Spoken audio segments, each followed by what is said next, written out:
Просечниот учител раскажува, добриот учител објаснува, квалитетниот наставник демонстрира, најдобриот инспирира.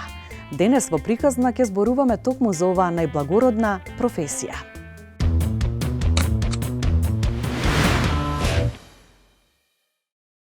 Затоа и се вика воспитно-образовен процес, меѓутоа за да имаме воспитание кое што ќе продуцира генерации, кои што утре ќе бидат општествено одговорни луѓе, кои што успешно ќе одговорат на сите предизвици кои што ги носи животот, мора да функционира триаголникот или кругот, како сакате наречете го, наставник, дете, родител. Значи, ако тоа не функционира, ако родителите не комуницираат со наставниците на начин достоинствен кон наставникот и обратно, ако учителите не комуницираат со родителите така како што биле обучени да комуницираат, а тука во средината секако стои детето, кој што треба да знае дека треба да го почитува и наставникот и родителот, дека тие се тука за негово добро, дека ниту наставникот, ниту родителите му се непријатели, напротив, тие му се најдобрите пријатели кои секогаш ќе му дадат поддршка.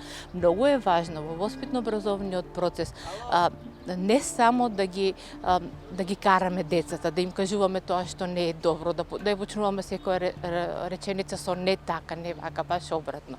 Треба да ги стимулираме, да ги инспирираме да бидат добри, но и да ги пофалиме кога покажуваат добри резултати. Тогаш чинам дека ќе го постигнеме вистинскиот ефект.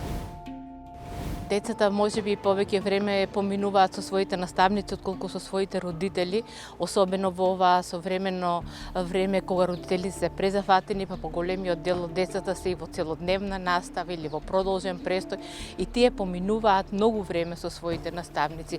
Ако секој од нас се врати малку наназад, ќе свати дека има 1, 2 или 3 наставници кои што биле клучни во нашите животи, кои што ни го покажале патот или не инспирирале да се занимаваме со тоа што денеска се занимаваме.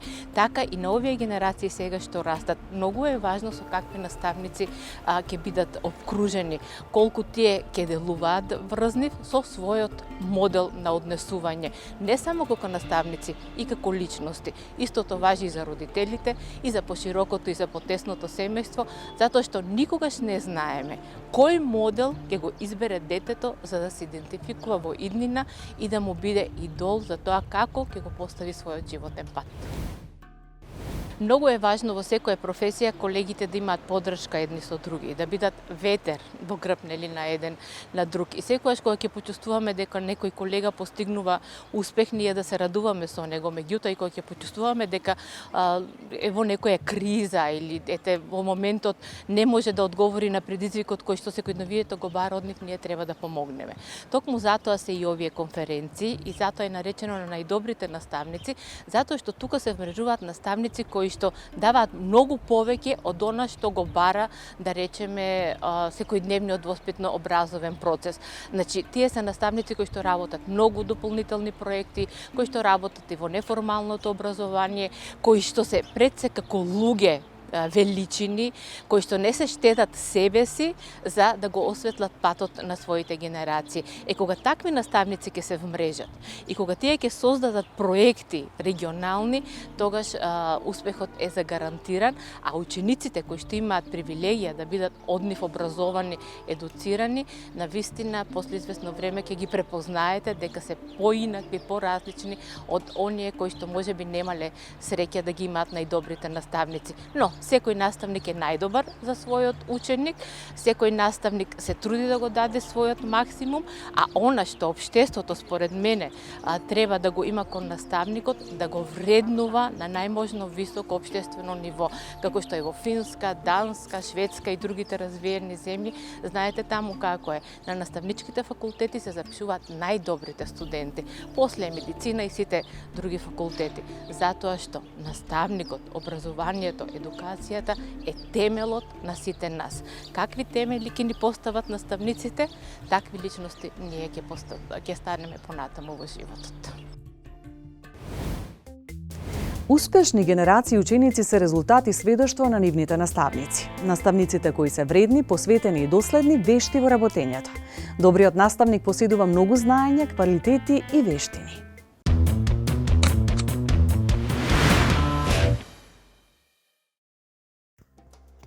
Учителството е најстара и најблагородна професија. Наставниците се клучниот фактор за обезбедување на квалитетно и ефикасно образование, и тоа на сите степени и со сите возрасти. Компетентноста на наставникот е првиот чекор кој води кон остварување на квалитетно образование. Зошто се значени учителите? Тие се срцето на образовниот систем. Всушност, најважниот фактор и најважната алка за да може да произведеме ученик достоен на ова општество по сите мерки. Учителите се агентите на промената, модели на вредности. Учителите се креатори на овие идни граѓани. Всушност, од нив почнува образованието на ученикот и завршува образованието на ученикот.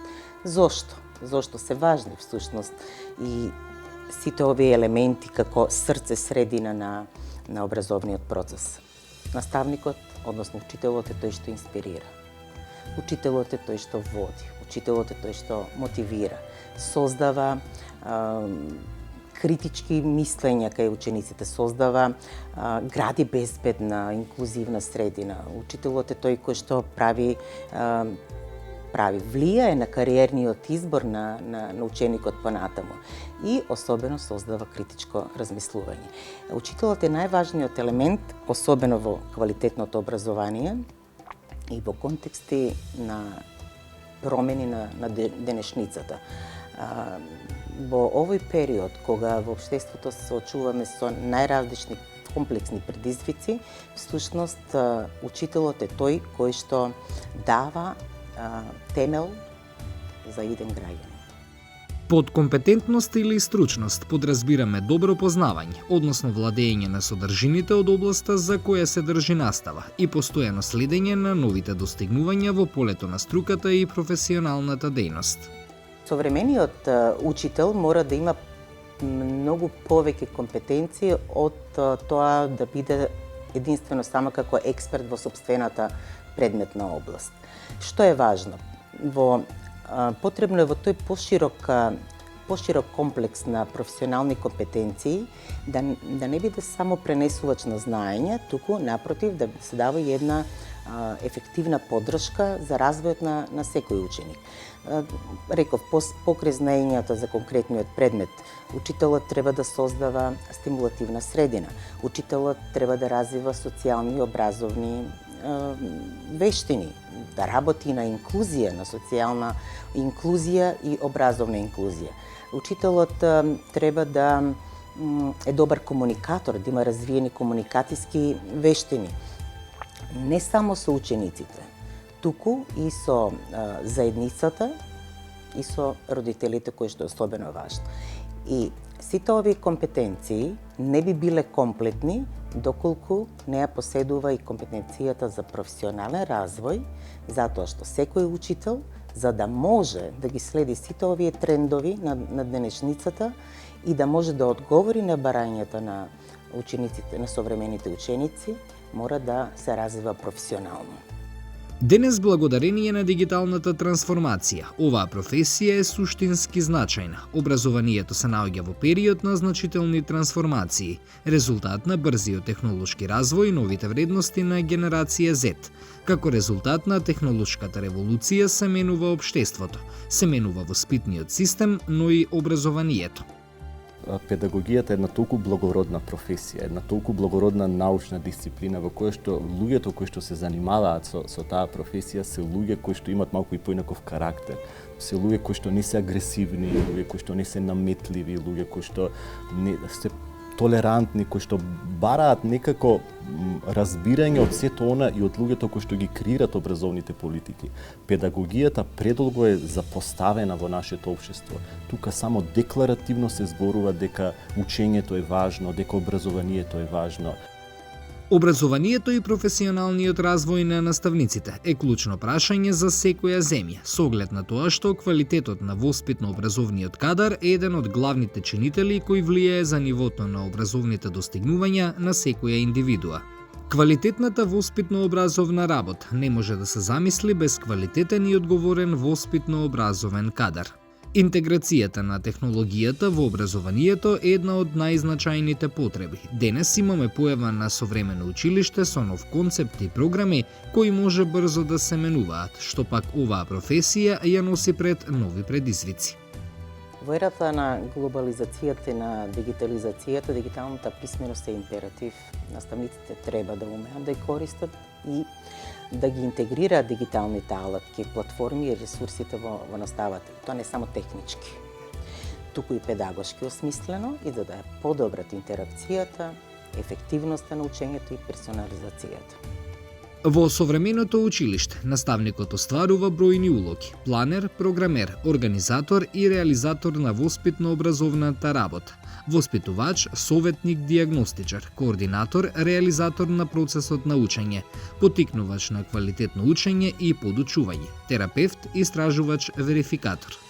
Примерите во Европа, во европските па и во меѓународни образовни системи ја имаат лиценцата за наставници како еден формален услов за воопшто за започнување и продолжување на наставничката професија. Кај нас имаме таков документ не постои како лиценца, но сепак процесот на станување на учител, на наставник не е воопшто едноставен, па ниту едноставен и во делот на администрирање, но и на постигнување во однос на структурирање и во однос на проверливост. Што значи тоа? Наставникот кога се вработува, тој се вработува како наставник-приправник. Стекнатото универзитетско собрание не е фиксен и непроменлив капитал, туку само почетен влог кој е подложен на постојани измени, корекции, дополнување, проширување и избогатување. Всушност, тоа е неопходната основа за понатамошен професионален развој. Добрата педагогија, дали некој може ќе нарече современа педагогија или некаков постар метод, нов метод, јас верувам дека добра педагогија е таа педагогија која што дава резултат. Она кое што светот го прави во последните 30 на години со педагогијата и со работата со децата, со учениците, во тоа што таа силно верува дека без поврзување на содржините, на она што се учи, со реалноста, децата не ја гледат релевантноста и корисноста од она што го учат, и тогаш учењето го доживуваат како товар, како некаква наметнатост. И ние тогаш си го поставуваме прашањето зошто го учам ова што го учам, кога ќе ми треба и дали ќе ми треба. И ние тоа прашање како генерации сме си го поставувале на назад 30 на 40 на години. Секоја генерација го поставува. Суштината на целата мудра педагогија, на образовните политики е како ќе создадете наставни предмети, курикулуми, наставни програми, како ќе најдете луѓе кои што ќе умеат она што се случува во тие 4-5 часа во текот на денот, да ја најдете мотивацијата зошто некој ќе чувствува дека денес јас тоа го чувствувам како свој личен развој, а не да го чувствувам како некаков товар, како нешто што не ми е интересно, во нешто во кое што не ја наоѓам функционалноста кога ќе излезам од училиште. И целата мудрост е всушност сега тука. Главната работа дека животното учење треба да биде можност. Дефинитивно. Современото образование особено, кое што се менува со интензивна брзина, како што досега и немало, особено во вештачката интелигенција, дигиталните технологии, нови пристапи во наставата, и наставниците се тие кои што на прва линија на овие промени и мора постојано да се надградуваат и да стануваат релевантни и ефективни во својата улога. Кај нас тоа е и законски уредено. Наставниците денес, за да останат во тренд со современите училишта, треба да бидат подготвени на доживотно учење. На некој начин и наставниците се ученици.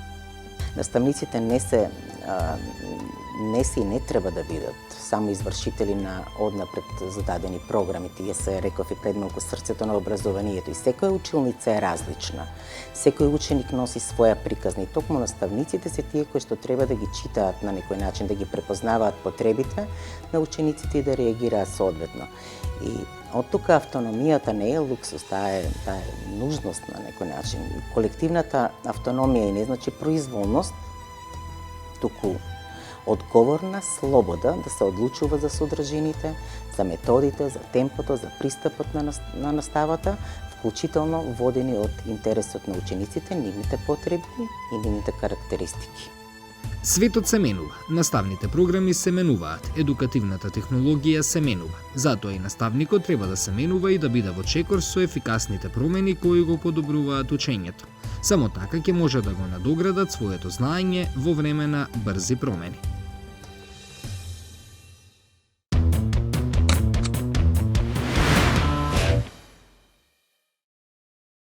Зошто се важни учителите, наставниците, наставничките, учителките? Па, според мене, мислам дека наставниците се темелот буквално во градење на една личност и од тука се многу важни и во како носечки столб на целото општество. Има една изрека која вели учителот е светја која гори за да ги осветли своите ученици и токму од тука можеме да извлечеме најважната улога на наставникот во општеството. Колку во таа насока е важен првиот учител, првата учителка за децата? Колку е важен тој спој да биде добар? Така. Првиот учител на детето воопшто во неговиот живот е оној кој што го внесува во светот на наставата, на образованието и ги поставува темелите, му дава базични познавања, значи од образованието, од предметите кои што се воведени, меѓутоа многу побитно според мене е да го внесе детето, да го запознае и да го прилагоди, да го адаптира на тој наставен процес. Бидејќи знаеме дека децата денеска се сите различни и многу е битно да се обрне внимание на секое дете, да се запознае детето како единка. И токму од тука, значи почетните основата која што се поставува, понатака за да може да се надоградува и да се изгради да се изгради во добра личност, значи пред се. Практично тие ги создаваат никулците кај децата за развивање во вистински личности во иднина. Така, да. Значи да се постават темелите на вистинските вредности, животни вредности. По мене сметаме побитно од она да се пренесе сепак знаење. Кои вештини се неопходни, кои квалитети треба да ги поседува еден добар наставник, наставничка, учител, учителка? Така. Па, според мене, добар наставник е секој наставник кој што си ја сака својата професија. Значи, ја работи од љубов пред се. Кога работиме од љубов, даваме максимумот, го даваме од себе, се трудиме да го извлечеме најдоброто во секое дете. И мислам дека тоа е најбитното кај еден наставник. Битно е да се детето, да се потикнат неговите афинитети и квалитети, предности, а не мани. Да се учи детето дека е битно не само знаењето, туку и оценката, туку и знаењето и оние вредности кои што ќе ги стекне животни, нели, кои ќе му всушност требаат во животот. Понатака, сметам дека наставникот, исто добриот наставник, пред се, треба да има една отворена комуникација со децата, да има разбирање пред се, да му го улесни процесот, наставниот процес на детето, да не го сваќа како некаков терет, наставно да биде задоволен од се. Би сакала да ги споменеме Финска, Естонија, земји кои што посветуваат силно внимание на образованието и на едуцирање на луѓето кои што ќе ги едуцираат учениците. Во таа насока оваа професија е многу почитувана. Би сакала да направиме една паралела со нас, да. Како е кај нас? Кај нас, не знам, можеби се уште сме на стаклени нози, иако многу обиди имавме и во минатото и нели блиско минато, да се направат некакви реформи, меѓутоа реформите кои што сметам без разлика, значи во кое време се носат, е многу битен резултатот од тие реформи. Значи како ќе се спроведат, бидејќи теретот е секогаш на наставникот. Знаете, се носи некаква реформа, меѓутоа таа единствено може да ја спроведе практично само наставникот. И тука треба да се инволвираат сите страни, значи буквално сите тимски да се работи, да се поддржува наставникот, многу повеќе отколку да се критикува. Затоа што институциите се тука за да не да му го тежнат наставниот процес на наставникот, туку да му дадат поддршка. И мислам дека тука сериозно треба да се посветат образовните институции, да направат да создадат поубави услови, поквалитетни услови за да се имплементираат тие реформи. Би сакала да го споменеме и моментот со технолошкиот развој кој што ни исправа сите нас пред процесот на доживотно учење. Тука вклучително влегуваат и наставниците. Како се сноѓате, што тука е добро, а што е лошо во поглед на користењето на тој систем на доживотно учење? Така. Да, кај нас, значи, во последно време имаме голема можност ние наставниците се доедуцираме. Многу често се организираат обуки, меѓутоа некако како да се мисли дека наставникот е семаќен, дека може се да научи да замени секого. Знаете како секоја една професија, друга професија се занимава исклучиво од областа во која што е образована. Меѓутоа ние, иако покрај нашето формално образование, се обучуваме во текот на целиот живот. И тоа од сосема други области кои што не се дел од нашето формално образование, меѓутоа сепак колку и да имаме обуки, јас сметам дека не можеме да замениме еден дефектолог, педагог, психолог, па дури здравствен работник, нели доктор и така натака. Во последно време исто нели со насилството и со се што е актуелно, секакви проблематики и потешкоти на децата, буквално сме во улоги и на полицајци, на инспектор, да решаваме секакви, значи, мистерии, така да мислам дека тука треба малку повеќе да не се става теретот исклучиво само на наставникот, туку да се даде поддршка со стручни тимови. Би сакала да го споменеме и оној триаголник родител, наставник, дете. Така. Па тоа е најбитниот, да кажеме, триаголник кој што треба да перфектно да функционира, безпрекорно, меѓутоа многу гледаме во последно време дека многу тешко некако се стварува таа комуникација, некако како да од страната на родителите се доживуваат наставниците како не знам непријатели и така натака. Се води некаква војна, меѓутоа сметам дека тука баш напротив треба да се дадем повеќе поддршка на наставниците. Ние не сме, значи ние работиме во интерес на детето секогаш. Колку може би тука и општеството си носи своја вина, колку може би отвореното критикување често пати знае да биде алатка која што дополнително ја разорува таа врска која што е многу значајна. Па мислам дека тука институциите кои што се образовни треба малку повеќе да го заштитат наставникот.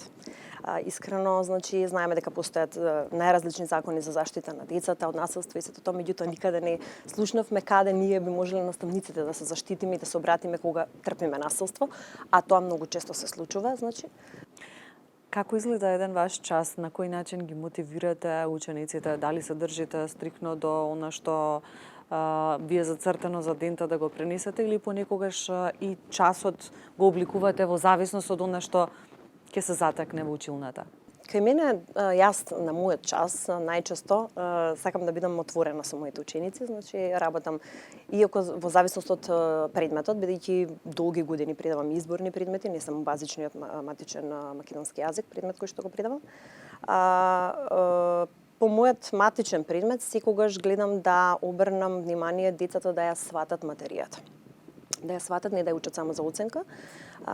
И некако повеќе сакам преку интеракција со учениците, значи отворена комуникација, да ги сослушам нив, дали има некакви потешкоти, проблеми во совладување на материјата, заеднички си ги составуваме планчињата, да кажеме, на часот. И од таму влечеме она кое што треба материјата која што треба да се повтори и да се оцени. Потоа исто така многу често, бидејќи сум и дел како координатор, сум задолжена за драмската секција во нашето училиште.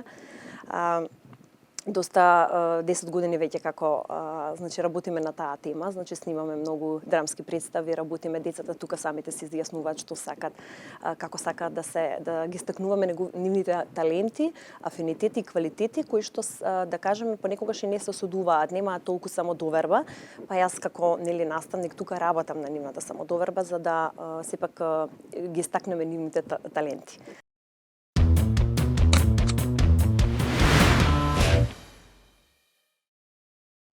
Славица Несторовска-Дамјанска е одделенска наставничка во основното училиште Петар Попарсов во Скопје.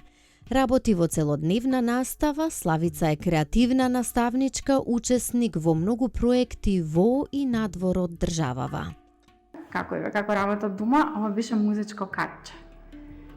Ова е како го гушкам, со расширени раце ми го подари.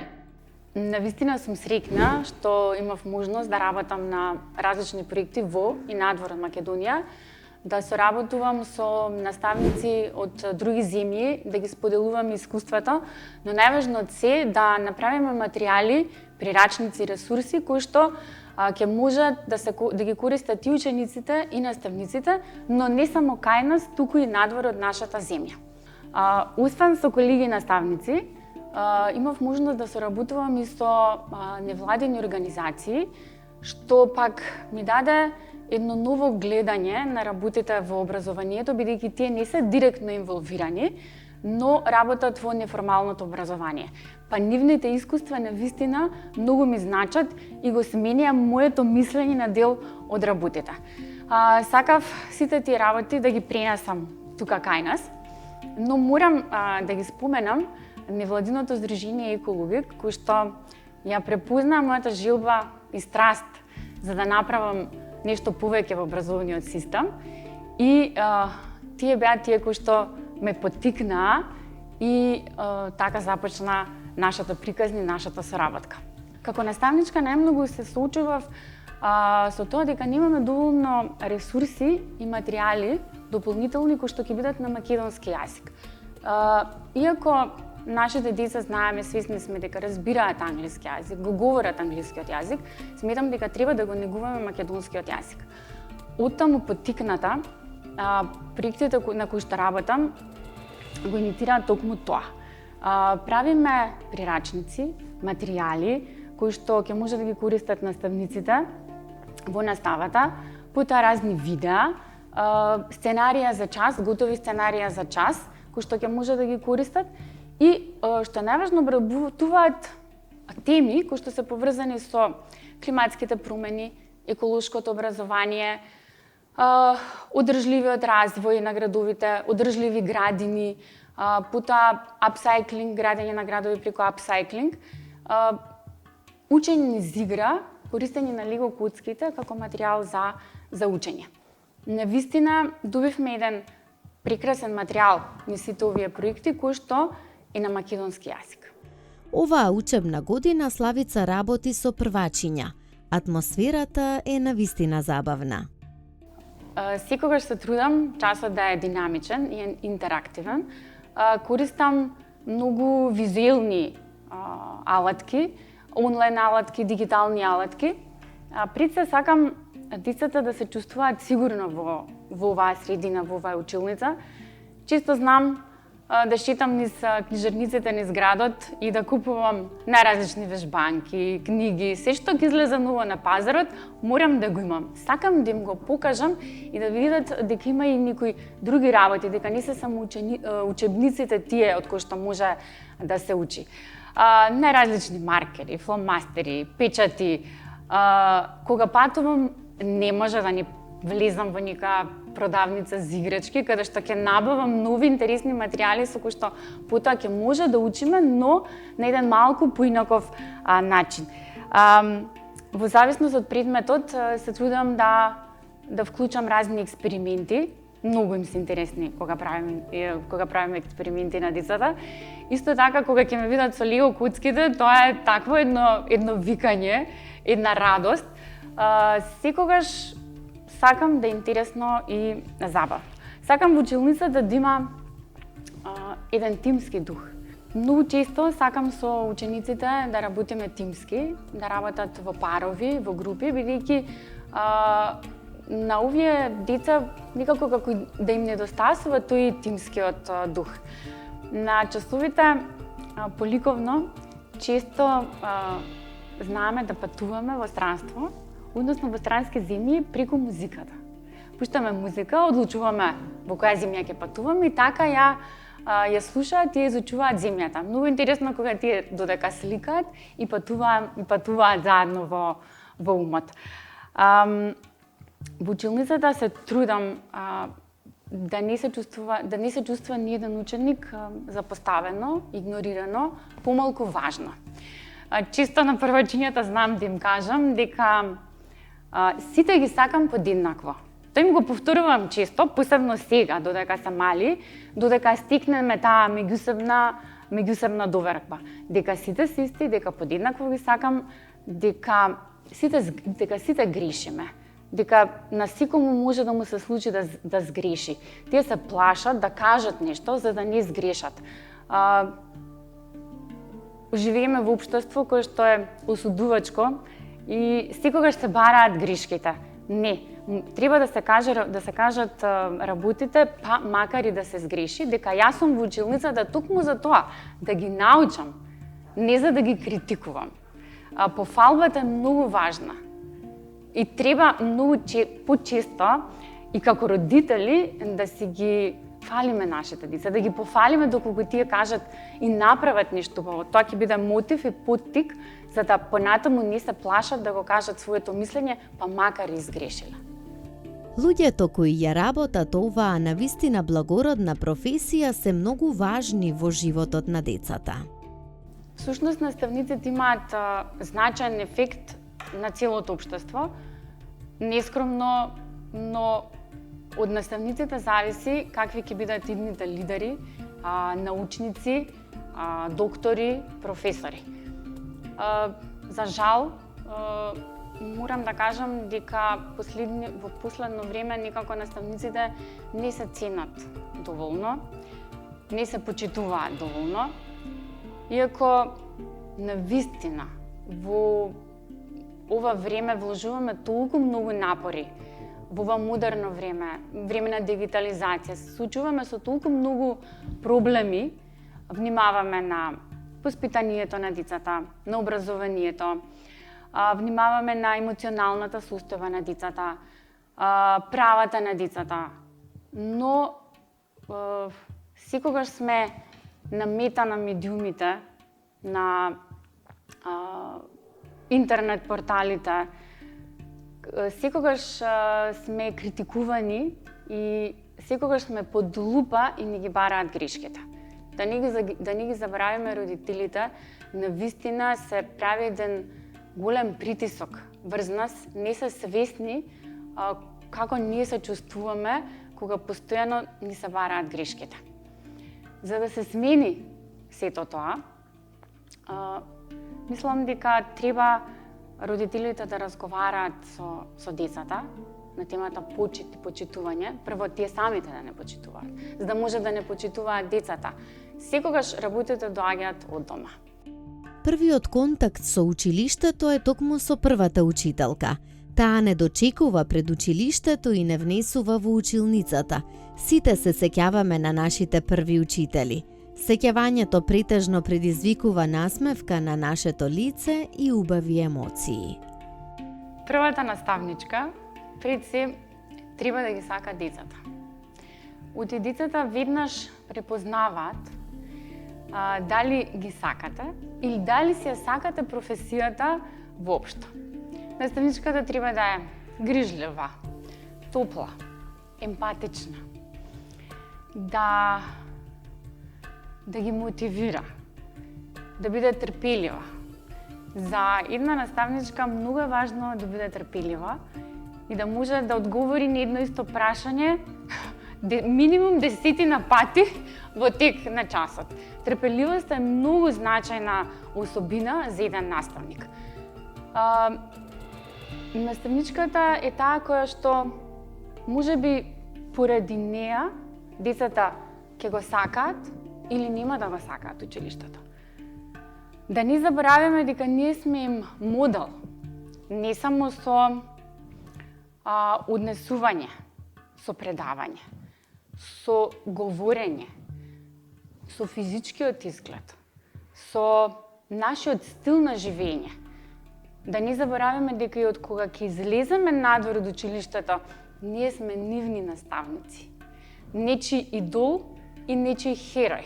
Мора да внимаваме како се однесуваме и надвор од училницата и надвор од училиштето. Можеби некој дете токму поради тоа ќе посака да биде наставник. Јас после многу години, кога се сретнав со мојата наставничка, мојата учителка, таа беше навистина среќна што јас сум ја одбрала токму незината професија. Но ако јас немав наставници во текот на моето образование, кој што ме поттикнува и ме мотивира, можеби ќе немаше да станам наставничка. Се грижиме и за здравјето, но и за безбедноста на учениците. Учителот е личноста која описменува, дава збор во рацете како најмокно оружје со кое се обезбедува иднината.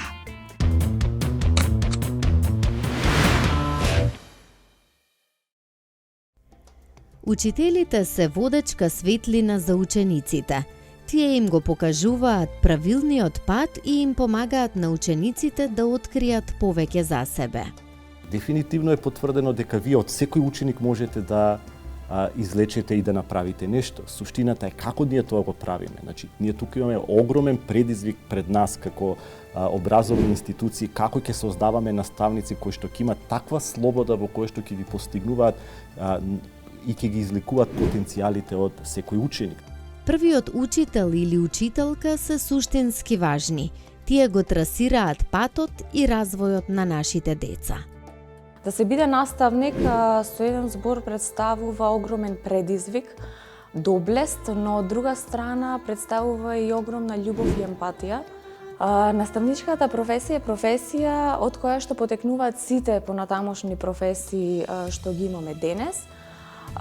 Кога ќе се навратам на детето во себе, ми текнува на мојата наставничка, тогашно од 1 до 4 одделение, која што во очите имаше огромна емпатија, жар, и денес сваќам дека наставничката професија е една огромна одговорност, заради тоа што со еден ум, со едно срце, ние ги ствараме новите генерации и го вртиме тркалото на едно општество во кое што ние денес живееме. Бидејќи наставникот го согледуваме од два аспекти на воспитание и образование, бидејќи во нашата држава зборуваме за воспитно-образовен систем. Воспитанието, воспитната компонента е особено значајна кај учениците да се развие уште од почетокот на нивниот развој во училиштата, така што наставникот има задача да ги подготви за се она што следува понатаму во животот, односно да ги научи како да ги стекнат оние социјални вештини, морални вредности, етички и така натаму, а додека пак образовната компонента повеќе се јавува во делот каде што се буди кај учениците интелектуалната љубопитност и истражувањето, така што тие целат кон истражување на светот околу нив.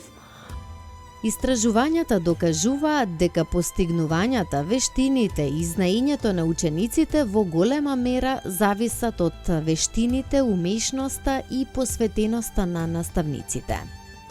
Да се биде наставник во денешното време и општество представува морална одговорност, бидејќи секој наставник треба одмерено да ги користи оние зборови кои што ги користи пред своите ученици и да ги истакнува оние вредности кои што смета дека се најпотребни за нивниот понатамошен општествен живот. Да се биде добар наставник, би рекла дека е многу тежок збор и предизвик за сите наставници.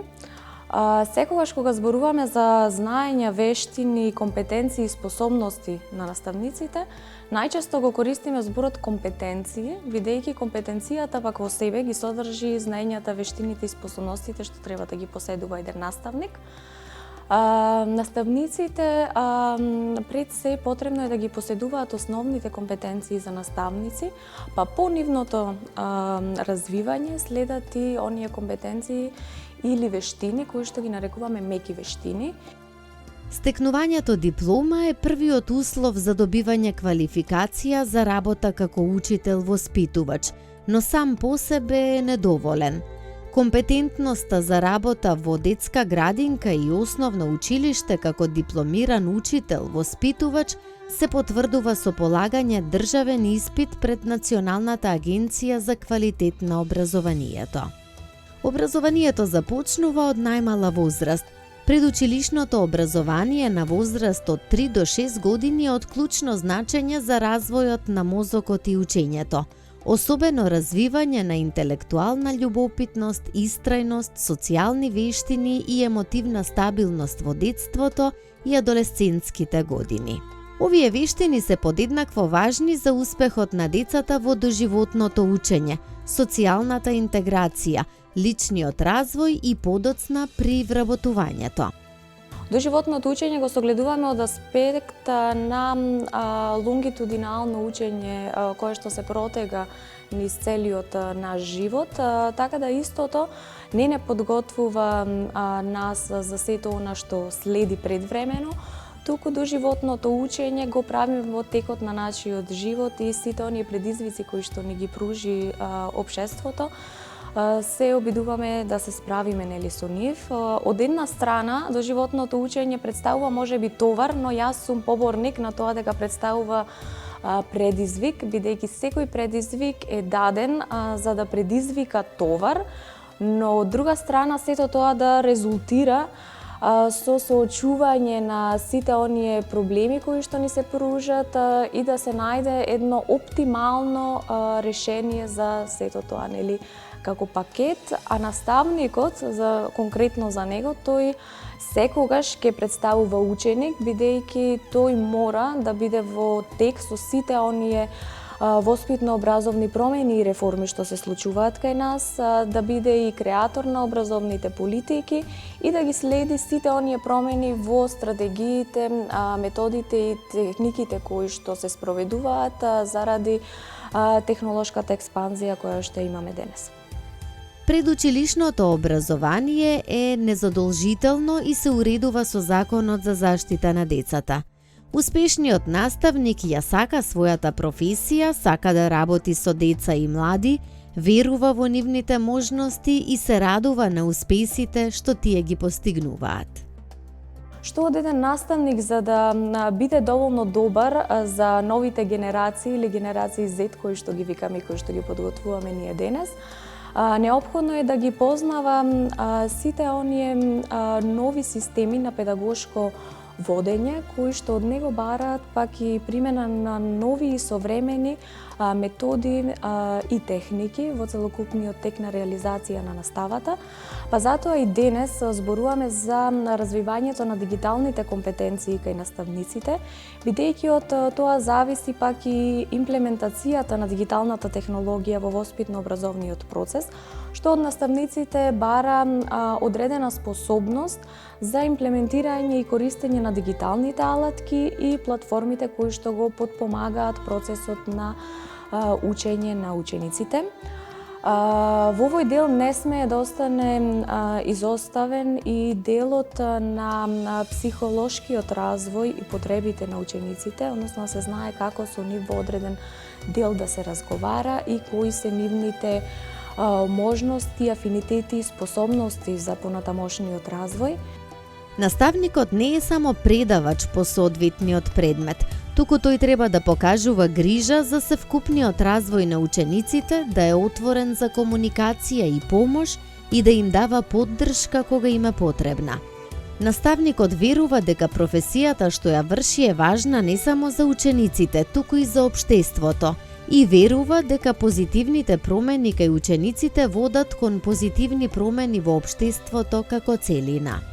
Умешноста на наставникот да го пренесе своето знаење е способност на наставникот да каже што знае и сето тоа да го пренесе на еден добар и сватлив начин за учениците согласно нивните развојни способности и возраст. Целта на наставата не е само да се пласираат информации и факти, туку да се разберат сложените концепти кои што ги имаме денес, за да можат да се усвојуваат и нови знаења. Од учениците не може да се бара да се стекнуваат нови знаења, доколку тие претходно не располагаат со една така наречена база на основни знаења врз кои што можат да ги темелат новите знаења. Позитивните примери наставници треба да станат модел за промоција на вредноста и важноста на овој важен и базичен сегмент на општеството. Нивна поголема афирмација, стипендирање, можности за кариерен напредок и статус се клучни фактори за почитување и развој на оваа благородна професија. Истакнувањето на успешни и инспиративни наставници е клучно за изградба и доверба на наставничката професија. Но и за нејзина поголема привлечност, особено кај младите генерации. Кога јавноста препознава дека наставникот е креаторот на промени, дека тој е водачот, поддржувачот, тој што инспирира, и се создава еден позитивен наратив околу професијата наставник. Позитивните примери не само што ја мотивираат наставничката заедница, тие создаваат и критичка маса. 5 октомври ширум светот се одбележува како Меѓународен ден на учителите. За прв пат е востановен во 1993 од УНЕСКО.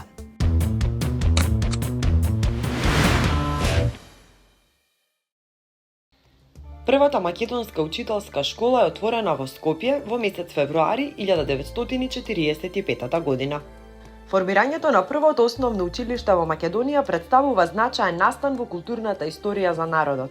Скоро 2 века постои најстарото училиште во земјава, кое било изградено во Скопје. Станува збор за училиштето Свети Кирил и Методи во општина Центар. Училиштето е формирано во далечната 1836 година. Славка Динкова е првата позната учителка, новинарка и феминистка во Македонија. Славка го водела првото женско училиште на нашиот природен мајчин јазик во периодот од 1866 до 1868 година и објавувала феминистички статии во весникот Македонија. Таа со својата дејност оставила силен белег во времето во кое живеела и помогнала за надминување на препреките во однос на женското образование. Свети Климент Охридски е најдобриот следбеник на Свети Кирил и Методи. Носејќи го со себе нивниот дух, тој го изградил најважното училиште во Охридската школа, првиот универзитет на Балканот. Како учител, во периодот од 886 до 893 година, бил неуморлив во работата, создавајќи генерации на учени млади лица. 3500 ученици учеле во неговото училиште. Единствениот достоен учител е оној што го поттикнува слободното мислење и развива чувство на лична одговорност. Оваа мудра мисла на чешкиот педагог Јан Амос Коменски ја заокружуваме оваа приказна. Довидување!